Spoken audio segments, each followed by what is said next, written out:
Tommy the Seagoing Tiger by Larry Sawyer.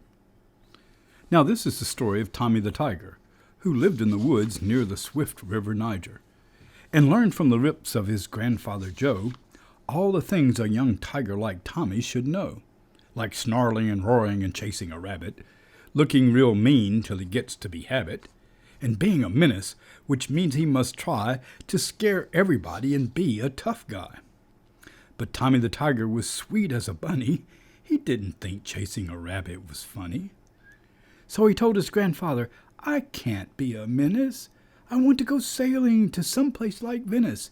Please let me at least float on a raft on the Niger." But Grandfather Joe said, "You silly young tiger, you must be what you are and not what you're not, and do what you can with whatever you've got. A tiger's not made to go sailing to Venice. A tiger's supposed to be mostly a menace. So go to the woods now and practice your roars. Remember your breathing and stand on all fours. Pull in at your stomach, don't tighten your throat, and forget all this nonsense of sailing a boat." So Tommy walked sadly among the great trees while he dreamed of a life on the beautiful seas. He practiced a roar, but it stuck in his throat, for all he could think of was sailing a boat. He wanted so much to look out at the sea that he climbed to the top of a very tall tree. And crawling inside of a bugle-bird's nest, he shaded his eyes and looked out to the west. The bugle-bird's youngsters, as polite as could be, asked why a young tiger should climb up a tree. When he told them how much he would love to go boating, they said, "You're a tiger, you're not built for floating. You must be what you are and not what you're not, and do what you can with whatever you've got. And we buglers were born to play music and tune, and we shall be playing at discotheques soon." Then Buglebird 1 gave a toot on his horn, as though he had played from the day he was born. And Buglebird 2 blew a beautiful note that gave little Tommy a lump in his throat, while Buglebird 3 played a melody mellow, as smooth and as sweet as a song on a cello. Now softly, now loudly the melody poured, and their eyes fairly shone when they hit the right chord. But watching the birds do so well made Tom sigh, and then tears fell and he started to cry. He blubbered and sniffled as loud as he could, and his weeping was heard everywhere in the wood. When old Mrs. Buglebird heard all the noise, she flew to the nest for a look at her boys. And seeing a tiger inside the boy's nest, she grabbed him and carried him out to the west. The frightened young tiger gave cries of alarm and said he didn't mean anyone harm. "I was only taking a look at the sea, because it's a sailor that I want to be." Mrs. Buglebird said, as they flew up the Niger, "The ships on the sea have no place for a tiger. You must be what you are and not what you're not, and do what you can with whatever you've got."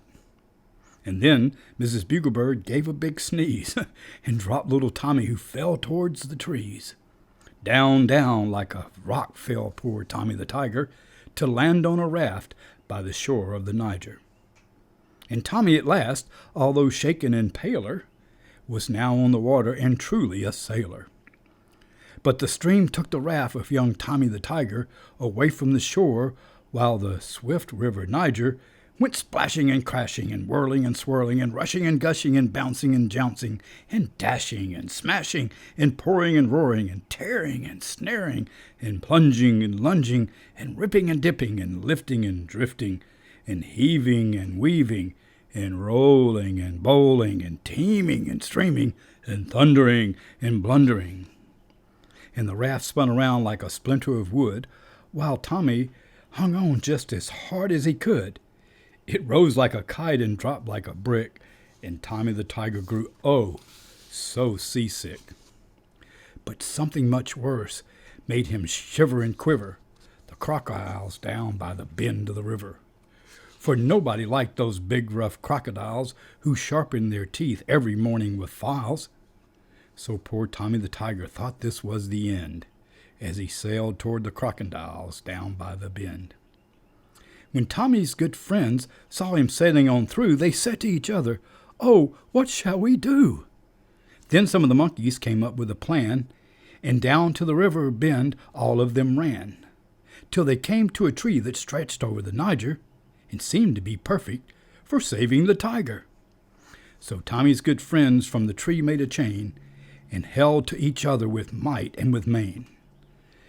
Then, just as young Tommy sailed under the tree, a monkey grabbed hold, and the tiger was free. Well, everyone clapped and they danced and they laughed, because their young friend had been saved from the raft. Then Tommy the tiger went to his grandfather and said, "Sir, I think I shall never bother to try to go sailing to places like Venice.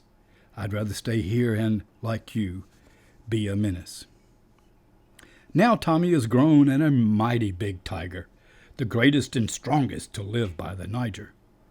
And there in the woods he is very well known as the mightiest menace a jungle can own.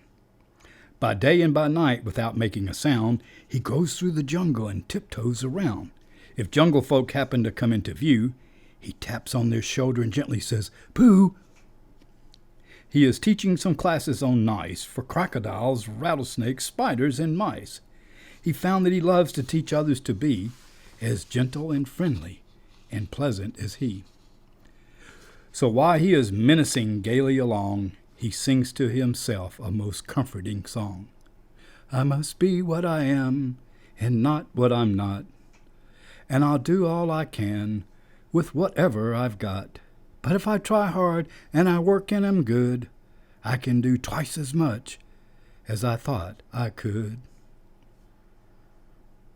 Tommy the Seagoing Tiger by Larry Sawyer, Circa, 1979.